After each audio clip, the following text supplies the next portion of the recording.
Welcome to the Daily Plunge. We are in the Epistle to the Romans, chapter 4, verses 1 through 12. It starts off where Paul is addressing the issue, we are children of Abraham, right? And Paul and the other Jews are descended from him in the flesh, but Paul's more interested, are we descended from Abraham in the spiritual realm, right?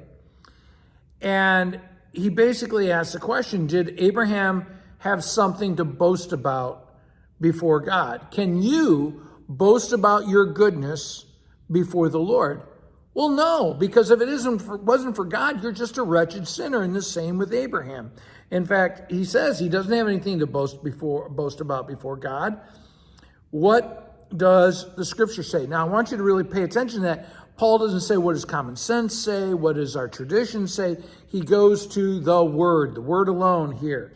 And Scripture, going back, says Abraham believed God, and that faith, that trust in God, was credited to him as righteousness, which means he had a right relationship with God. That's what righteousness is.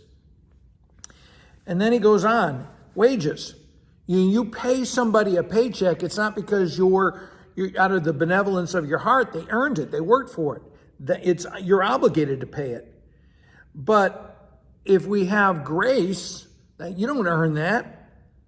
It's not what we do. It is the result of faith. And so verse 5, and this is huge. He says, God justifies the ungodly, the wicked, people who don't deserve it, right? And what makes that happen is the one who trusts God, that we trust God, that he makes us right. So verse 30, so he goes to Psalm 32, which I just did a podcast about how, blessed, or, those who are righteous are those whose transgressions are forgiven, their sins are covered, whose sins God will not count against them. Blessed is the same as being declared righteous with God, right with God. And so he goes on, is this blessedness, is this blessing of unearned righteousness just for the circumcised, or is it also for the uncircumcised? Is it just for the Jew? Is it also for the Gentile? And is our salvation as Christians, is it based on circumcision? No. Our salvation is based on faith in what God has done. Now, I would say this. What the Bible talks about from Leviticus all the way through is not a physical circumcision, but a circumcision of the heart that happens when the Spirit cuts your heart to show you what a wretched sinner you are and how gracious God is to forgive you. Now he goes on. He says, he had faith. Abraham had faith while he was still uncircumcised. Before God commanded him to get circumcised, Abraham already believed. Abraham was already declared righteous by God.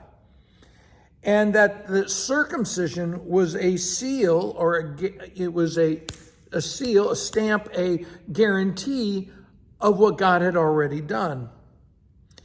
Which then tells us that, think about it. God commanded Abraham to get circumcised.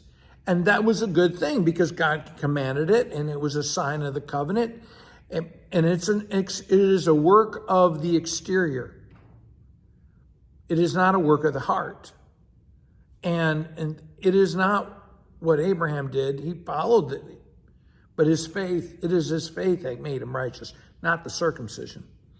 And so Abraham, Paul goes on to say, is the father of all who believe, both the Gentile and Jew, both the circumcised and uncircumcised. And so, when